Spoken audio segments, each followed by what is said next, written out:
मध्य प्रदेश और मैं आपके साथ प्रियंका राजपूत। बुलेटिन की शुरुआत करेंगे इस वक्त की अहम खबर के साथ। मध्य प्रदेश सरकार में मंत्री विसाहू लाल साहू के आपत्तिजनक शब्दों को लेकर आज भोपाल में राष्ट्रीय राजपूत करनी सेना द्वारा विसाहू लाल साहू के बंगले का घेराव करने पहुंची। पुलिस ने करनी सेना को रोका। रास्ते में आक्रोशित करनी सेना ने विसाहू लाल का पुतला फूंका था और कहा कि मंत्री माफी मांगे, नहीं तो करनी सेना प्रदेश व्यापी आंदोलन करेगी। वहीं करनी सेना की प्रदेश प्रवक्ता किरण राठौड़ ने कहा कि अगर मुख्यमंत्री शिवराज सिंह चौहान ने इस पर कोई ध्यान नहीं दिया तो हम जल्द ही सीएम हाउस का घेराव करेंगे। पर गवारों को शिवराज जी के ने कैसे अपने संगठन में जगह दे रखी है, जिनको ये नहीं पता कि इतिहास में राजपूतों का क्या महत्व रहा है और उन्होंने क्या किया है। आज कोई भी उठकर क्या ठाकुर ठकार के नाम पे हमें दो भागों में बांट सकता है, जो कि पॉलिटिक्स के नाम पे अपना थूथू टीका करने के लिए वो अपने दो जातियों में बांट रहे। आज उन्होंने अपने घर की भी महिलाओं को और हमारे घर की भी नारी शक्तियों को, जो राजपूत समाज की बोलकर एक अपनी कुंठित मानसिकता का ऐसा परिचय दिया है जो कि अशोभनीय है। भोपाल में बैठक पंचायत से लेकर विधानसभा चुनाव की तैयारियों का तय रोड मैप होगा। बीजेपी प्रदेश कार्य समिति की बैठक भोपाल की मिंटो हॉल में शुरू हुई। स्वागत भाषण में प्रदेश अध्यक्ष बीडी शर्मा ने राजगढ़ में आयोजित पिछली कार्य समिति की बैठक में लिए गए निर्णय का अनुमोदन करने का प्रस्ताव रखा, जिसे सर्वसम्मति से पारित किया गया। बैठक शुरू होने से पहले प्रदेश अध्यक्ष बीडी शर्मा ने कहा कि कांग्रेस गुंडों को बढ़ावा दे रही है। भारतीय जनता पार्टी की प्रदेश कार्य समिति की बैठक के पहले लगाए गए पोस्टर कांग्रेस कार्यकर्ताओं ने फाड़े हैं।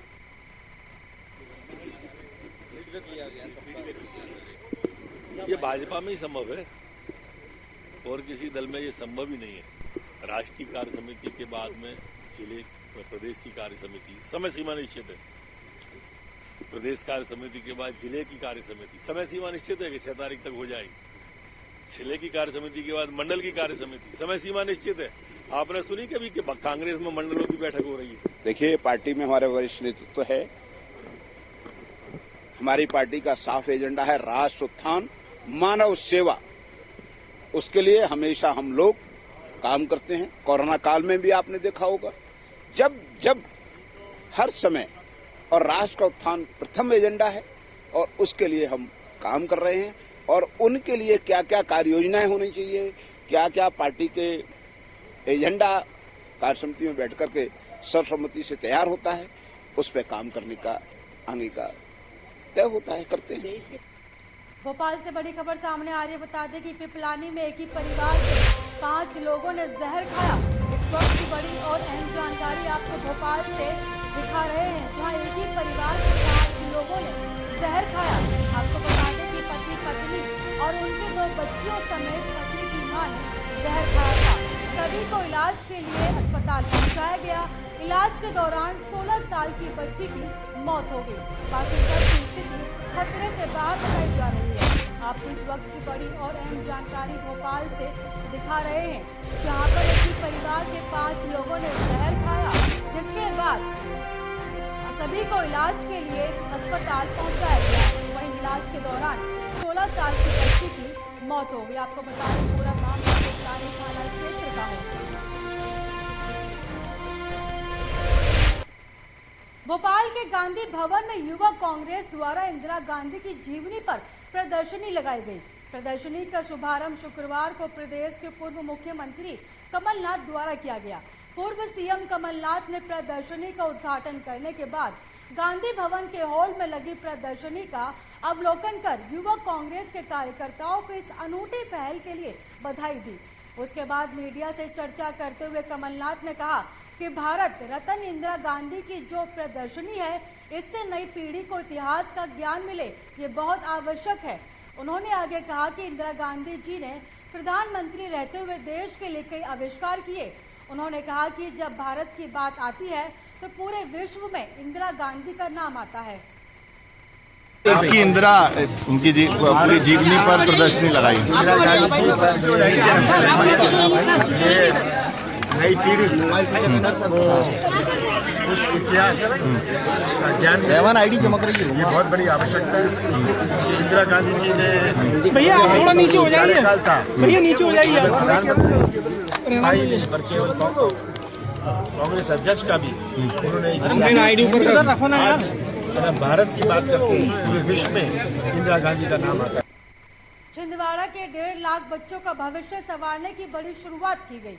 छिंदवाड़ा देश का पहला ऐसा जिला होगा जहां एक साथ इतनी बड़ी संख्या में विद्यार्थियों को ऑनलाइन कोचिंग मिलेगी, वो भी पूरी तरह निःशुल्क। ऑनलाइन कोचिंग दिलाने पूर्व मुख्यमंत्री कमलनाथ और छिंदवाड़ा सांसद नकुल नाथ ने 75 करोड़ रुपए खर्च किए हैं। एक साल तक अपने लैपटॉप और मोबाइल के माध्यम से कक्षा 6वीं और 12वीं तक की एकेडमिक एजुकेशन हिंदी और अंग्रेजी माध्यम से कर सकेंगे। स्थानीय कांग्रेस भवन से ऑनलाइन एजुकेशन प्लेटफॉर्म के आईडी और पासवर्ड 27 नवंबर को दिए जाएंगे।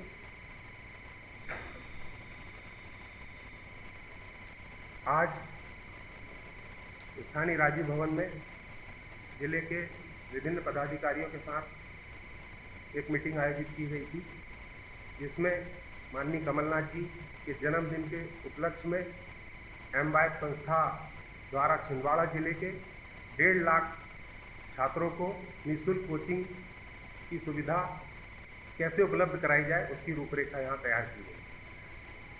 आपको सबको विदित है, माननीय कमलनाथ जी का हमेशा लक्ष्य शिक्षा और रोजगार रहा है।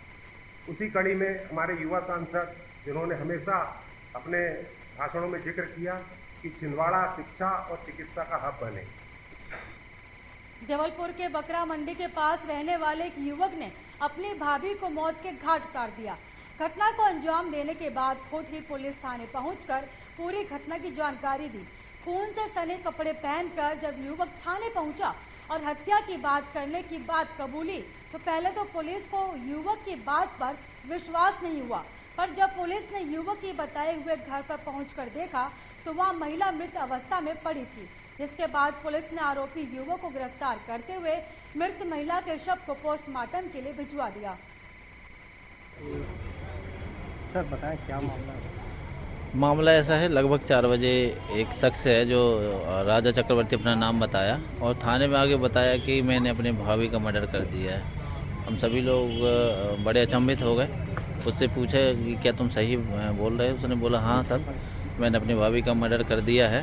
तो हमने पूछा क्यों कर दिया, तो उसने बताया कि वह किसी मोबाइल में बात कर रही थी और हमने पूछा कि क्यों, किससे बात कर रही हो। इसी बात पे हम दोनों के बीच झगड़ा हुआ और मैंने जो है हंसिया से उसका गला काट के और हत्या कर दी और मैं सीधा बोले थाने आ गया हूँ।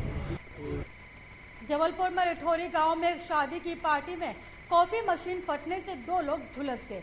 गुरुवार की रात करीब 11 बजे मशीन के फटने से तेज धमाका हुआ और जिसके कारण पार्टी में भगदड़ मच गई। पुलिस के अनुसार सीताराम बंजारा की यहां शादी थी।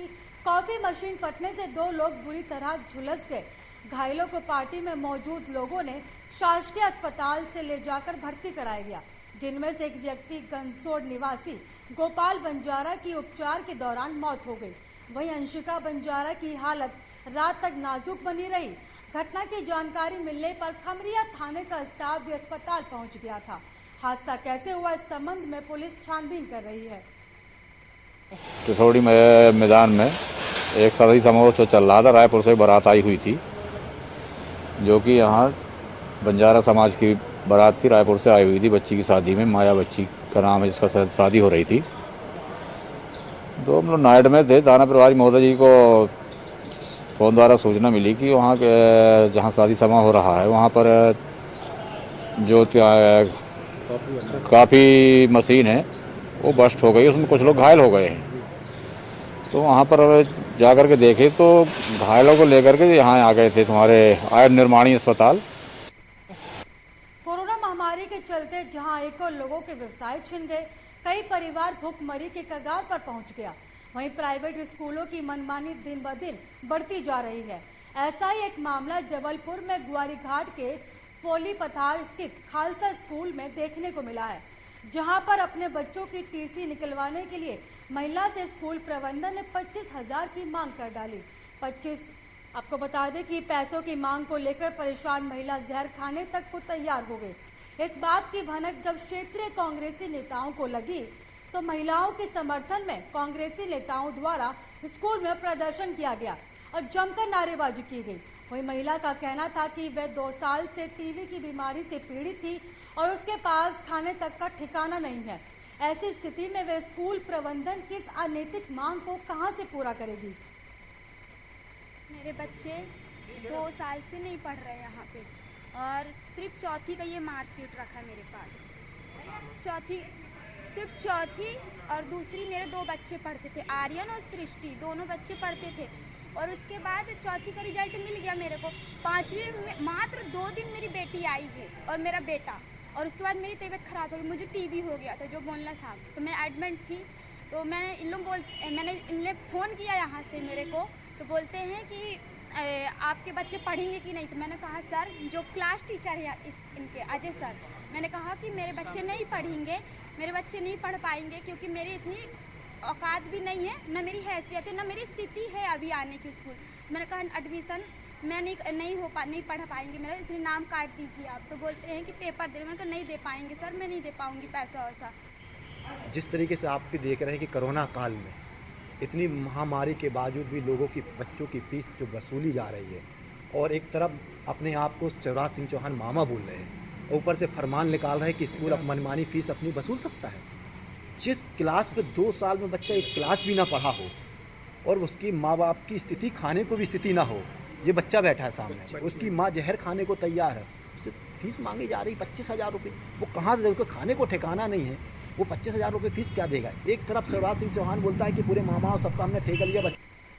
जबलपुर में पुलिस को बड़ी सफलता हासिल हुई है। बता दें कि थाना प्रभारी ओमती एसपीएस बघेल ने बताया कि मुखबिर द्वारा सूचना प्राप्त हुई तो 2 व्यक्ति रायपुर मंडला की ओर से बस में बैठकर गांजा लेकर आने वाले हैं। बस पुराने बस स्टैंड पर आएगी। सूचना पर योजनाबद्ध तरीके से सेंटना वर्ड स्कूल के नए हॉस्टल के सामने दबिश दी गई, जहां मुखबिर के बताए 2 व्यक्ति आते दिखे और जो पुलिस को देखकर भागने लगे, जिन्हें घेराबंदी कर पकड़ा गया। पुलिस आगे की कार्यवाही में जुट गई है। कल रात्रि मुखबिर की सूचना पर 11:30 बजे भंवरताल गार्डन के पास से छोटू मोहित सिंह एवं बसंत साहू को 10 किलो गांजे के साथ पकड़ा गया है और उनके विरुद्ध NDPS एक्ट की कार्रवाई की गई है। गांजे की कीमत करीब 1 लाख रुपए के आसपास होगी। जबलपुर में कोरोना से मृत व्यक्तियों के आश्रितों को अनुग्रह राशि प्रदान करने के राज्य शासन द्वारा हाल ही में जारी किए गए निर्देश पर कार्यवाही करते हुए आज शनिवार को कलेक्टर करमवीर शर्मा ने 5 प्रकरणों में मृतकों के आश्रितों को 50-50 हजार रुपए के अनुग्रह राशि प्रदान की। ये अनुग्रह राशि सीधे आश्रितों के बैंक खाते में जमा कराई गई। जबलपुर जिला कोरोना से प्रभावित परिवारों की सहायता के लिए शासन द्वारा प्रारंभ की गई है। मुख्यमंत्री कोविड-19 अनुकंपा नियुक्ति और मुख्यमंत्री कोविड-19 बाल सेवा जैसी सभी योजनाओं को पीड़ितों तक लाभ पहुंचाने में भी अव्वल रहा है। आप सभी को विदित है कि कोविड से संबंधित जितने भी योजनाएं हैं उसके इम्प्लीमेंटेशन में जबलपुर ने तेज़ी से इम्प्लीमेंट करवाया है, चाहे वो मुख्यमंत्री कोविड अनुग्रह सहायता राशि हो या मुख्यमंत्री कोविड अनुकंपा नियुक्ति हो, जिसमें शासकीय अधिकारी या जो संबद्ध अधिकारी हैं उनकी मत हुई तो उनको अनुकंपा नियुक्ति दी गई, या बाल सेवा योजना हो जिसमें कि बच्चों के यदि माँ बाप दुखद जिनका निधन हो गया तो उनको संरक्षण देना और उनको मानदेय देना, ये सब चीज़ें तो इम्प्लीमेंट हुई थी। साथ साथ में इसमें अन्य जन जो हैं, आम जन हैं, उनमें भी यदि कोविड से संबंधित यदि किसी कारण से कोविड के कारण डेथ हुई है तो वो और समय सीमा के अंतर्गत हुई तो उनके जो आवेदन हैं उसको आमंत्रित किया गया था। ये स्कीम की जो डिटेल गाइडलाइन है वो इसी पिछले सप्ताह ही आई थी। झाबुआ जिले में आज मध्य प्रदेश आशा कार्यकर्ता संघ और सहयोगी आशा कार्यकर्ताओं ने हजारों की संख्या में एकत्रित होकर सरकार की नीति का विरोध किया। हजारों की संख्या में महिला कार्यकर्ताओं विरोध प्रदर्शन कर अपनी मांगों के साथ कलेक्ट्रेट कार्यालय पहुंची, जहां आशा कार्यकर्ताओं ने धरना देकर प्रशासन के सामने अपना विरोध प्रकट किया। गौरतलब है कि आशा कार्यकर्ताओं को कोविड काल से ही तैनात किया गया था, जिसका भुगतान आज तक नहीं हुआ। साथ ही कार्यकर्ताओं का आरोप है कि 12 घंटों से ज्यादा उन्हें ड्यूटी करनी पड़ती है। वहीं प्रशासनिक दबाव भी अब मानसिक प्रताड़ना बनता जा रहा है। अब ऐसे में प्रशासन की ओर से 8 दिनों का समय दिया गया है, जिसमें निराकरण न होने की स्थिति में आशा कार्यकर्ताओं ने अब युद्ध स्तर पर आंदोलन करने की चेतावनी भी दी है। विरोध ये है कि कोविड-19 में हमारी महिलाओं ने कितना कार्य किया है। 1 साल हो गया, अभी तक उन्हें कुछ भी नहीं दिया गया है और हमारे शासन प्रशासन की तरफ हम पर जोर दिया जा रहा है कि सुबह 7:30 बजे से शाम को जब तक हमारा टारगेट पूरा नहीं होता है, वे जब तक छोड़ना नहीं, वैक्सीनेशन जब तक अपना टारगेट पूरा नहीं, अगर नहीं होता है तो भी हमें ज़बरदस्ती वहाँ पर बिठाया। सुबह 8 बजे से हमारी ड्यूटी लगा दी जाती है और अभी तक उसका एक भी प्रकार का भुगतान कुछ भी नहीं है। 200 रुपये प्रति सत्र का है, चाय नाश्ता सभी का है, लेकिन अभी तक दिया नहीं गया। 1 साल हो चुका है, अभी तक हमें कुछ भी दिया नहीं गया है। आगे हम फिर से धरना प्रदर्शन करेंगे। 8 दिन का आश्वासन दिया है हमें, फिर से 8 दिन के बाद में वापस यही लड़ाई हमारी जारी रहेगी। विरोध ये है कि कोविड-19 में हमारी महिलाओं ने कितना कार्य किया है। केंद्र और राज्य में बैठी भाजपा सरकार किसानों की आर्थिक स्थिति को मजबूत बनाने में हर संभव प्रयास कर रही है, लेकिन शासन प्रशासन की महत्वाकांक्षी योजनाओं को पलीता लगाते अधिकारियों से किसान त्रस्त हैं। देश में किसान परेशान है और अधिकारी मस्ती में मस्त होकर हाथ पर हाथ धरे बैठे हैं। जी हाँ, हम बात कर रहे हैं अनूपपुर जिले के पुष्पराजगढ़ जनपद पंचायत की, जहां ग्राम पंचायत पटनामे में बने बागिन बांध से गांव की जनता त्रस्त है। करोड़ों की लागत से बना बांध जो महज दिखावा बनकर रह गया है। आपको बता दें कि पुष्पराजगढ़ तहसील मुख्यालय से महज 4 से 5 किलोमीटर दूरी पर पड़ने वाले बागिन बांध से किसान परेशान हैं। यहाँ पे क्या समस्या है? ये आप हमारे बाएं साइड देख रहे हैं, बागिन बांध बना हुआ है। यहाँ से हम लोगों की सिंचाई के साधन नहर निकला हुआ है, लेकिन विभाग की तरफ से आज 3 साल से कोई मरम्मत कार्य न होने के कारण हमारे पूरे खेतों में पूरा पानी भरा हुआ है। जगह जगह से नहर टूटा हुआ है, उसको सीपे जाता है। सीपे जाने के कारण हम लोग आज 3 साल से एक भी दाना नहीं उगा पा रहे हैं, जो कि हमारा प्रमुख जीविकोपार्जन का साधन है। पूरे खेतों में पानी भरा हुआ है, लबालब उसमें दलदल नुमा बन गया है। क्या नाम है आपका? सजीवन जी, यहाँ पे पानी की क्या समस्या है? सर, पानी की समस्या ये सर, जो बागल बांध बना हुआ है हमारा, ये नहर जो बना हुआ है सर, नहर में पूरा पानी यहीं गिर रहा है, अपने खेतों में जा रहा है। नहर में उधर पानी नहीं जा रहा है, पुल टूट गया है और पुल के चलते हम लोगों को बहुत समस्या पड़ रहा है सर। 2-3 साल से भी न कोई अन्न उपजा पा रहे हैं यहाँ, न कुछ नहीं कर पा रहे हैं सर। देख रहे हैं आपको यही सर दिख रहा है, पूरा बगा रही की पढ़ाई कर। सर, आपके यहाँ पे नज़दीक में एक बागिन बांध है और वहाँ पे नहर बंद है, किस कारण से है सर? बागन जलाशय का नहर ये आरडी 800 से 900 मीटर पे वहाँ पे एक कोटक बना हुआ है, जिसका पाइप डैमेज हो गया है। उसका सुधार कार्य के लिए प्राथमिक तैयार करके संभागीय कार्यालय को प्रस्तुत कर दिया गया है।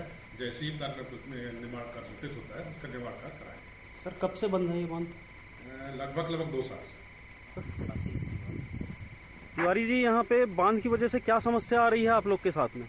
बांध की वजह से सर पूरा पानी सीपेज होता है, उसकी वजह से खेती नहीं हो पा रहा है और पुल भी टूटा है। यहाँ की कोई ध्यान नहीं दे रहा है अधिकारी लोग, केवल साफ सफाई कचरा भर साफ करते हैं, उसके बाद खत्म हो जाता है। हमेशा बारहमासी इसमें पानी का। स्वच्छता सर्वेक्षण 2020 में गढ़ा कोटा नगर पालिका ने जबरदस्त छलांग लगाते हुए देश में 9वां स्थान पास किया है। नगर पालिका इस साल अपनी बढ़त कायम रख पाई है।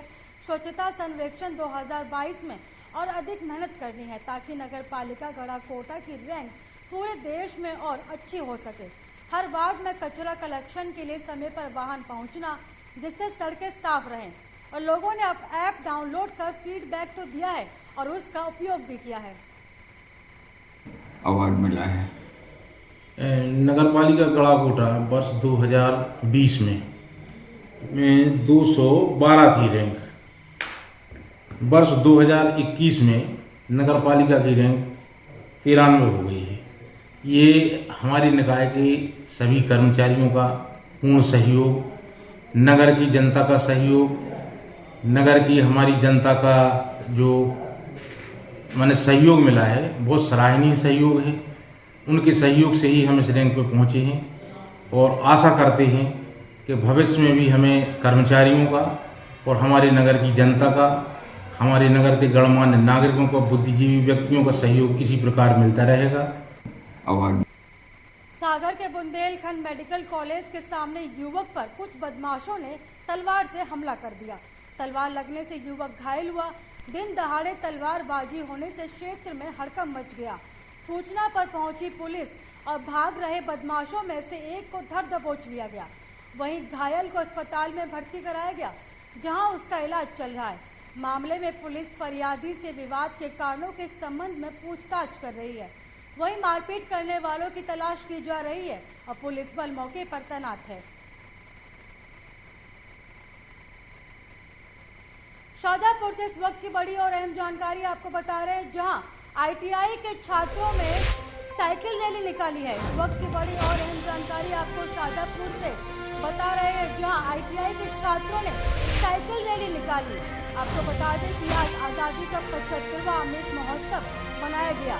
साइकिल रैली निकालकर अमृत महोत्सव बनाया गया, तो वहीं साइकिल रैली में छात्रों ने बढ़ चढ़ कर हिस्सा लिया। इस वक्त की बड़ी और अहम जानकारी आपको शाजापुर से बता रहे हैं, जहां ITI के छात्रों ने साइकिल रैली निकाली और रैली निकालकर आज़ादी का 75वां महोत्सव मनाया गया। आपको बता दें कि साइकिल रैली निकालकर ये महोत्सव मनाया गया, तो वहीं पर साइकिल रैली में छात्रों ने बढ़ चढ़ कर हिस्सा लिया। शिवपुरी की पिछोर पुलिस ने बड़ी कार्रवाई की। एक आरोपी को गिरफ्तार किया है, जिसके पास से 120 लीटर अवैध OP केमिकल एक मोटरसाइकिल पुलिस ने जब्त की है। मुखबिर की सूचना पर पुलिस द्वारा कार्रवाई की गई। आरोपी से चल रही पूछताछ। कुल जब्त हुई सामग्री की कीमत 2 लाख बताई जा रही है। पुलिस अधीक्षक महोदय द्वारा अवैध शराब की बिक्री और निर्माण पर अंकुश लगाने और कार्रवाई के लिए जिला पुलिस के सभी अधिकारियों को कड़े निर्देश दिए गए। मुखबिर द्वारा सूचना प्राप्त हुई थी कि कोई व्यक्ति है एक मोटरसाइकिल से ये जहरीली शराब OP जिसको बोलते हैं, उसको लेकर के आने वाला है। इस पर मेरे सब इंस्पेक्टर श्री नितिन भार्गव और पूरी टीम को वहाँ पर लगाया गया था सिरसा मंदिर के पास चेकिंग में। वहाँ पर उनको पकड़ा। उसके पास से दो कैनों में, एक मोटरसाइकिल पर 2 कैन लेकर के आरोपी साथ में मिला था, जिसको चेक करते उसमें OP शराब पाई गई थी। शिवपुरी जिले के झांसी तिराहे पर गांधी पेट्रोल पंप के सामने कुछ लोगों द्वारा चाय नाश्ता के होटल रोड के बिल्कुल सटीक बना लिया है, जिससे किसी भी समय कोई भी बड़ी दुर्घटना घट सकती है, जिसकी जिम्मेदारी अतिक्रमण करने वालों की होगी। वहीं आपको बता दें कि जिन लोगों ने अतिक्रमण कर रखा है, उन पर आज नगर पालिका CMO शैलेश अवस्थी द्वारा अपनी समस्त टीम के साथ मौजूद होकर उनके खिलाफ चालानी कार्रवाई की गई। वहीं मनोज गुप्ता द्वारा शासकीय कार्य में बाधा और समस्त टीम पर अभद्र व्यवहार करने के चलते उस पर FIR दर्ज की गई। देखिए, अतिक्रमण की मुहिम चल रही है जी सर। स्वच्छता अभियान के लिए शिवपुरी तैयार हो रहा है, स्वच्छता सर्वेक्षण 2022 के लिए, और हमारी तैयारियां हैं कि हमें अंडर 10 आना है। ठीक है, अतिक्रमण से न सिर्फ सड़कें छोटी होती हैं, शहर बदसूरत दिखता है, बल्कि दुर्घटनाओं की संभावना बढ़ती है। हमें हमारे नागरिकों का जीवन प्यारा है और हम इसके लिए जो भी कार्रवाई होगी वो करेंगे। आज की जो आप कह रहे हैं, ये हमारे कर्मचारियों के साथ अभद्रता की गई है, शासकीय कार्य में बाधा डाली गई है। माननीय प्रशासक महोदय के संज्ञान में ये मामला लाया जा रहा है। देखिए, खनिया थाना के मुसाही मोहल्ला में एक युवक फांसी के फंदे पर लटका मिला, जिसके बाद इलाके में सनसनी फैल गई। युवक के शरीर पर जगह जगह चोटों के निशान और सर फटा हुआ था। युवक तारीख पर राजीनामा के लिए आया था, अपने भाई के साथ इंदौर रहता था। मौके पर पहुंची पुलिस मामले की संज्ञान लेते हुए जांच में जुटी हुई है। आज पड़ोस वालों ने बताया कि कुछ समय पहले इसका भाभी से झगड़ा हुआ था, जिसको लेकर राजीनामा करने युवक इंदौर से खनिया थाना पहुंचा था।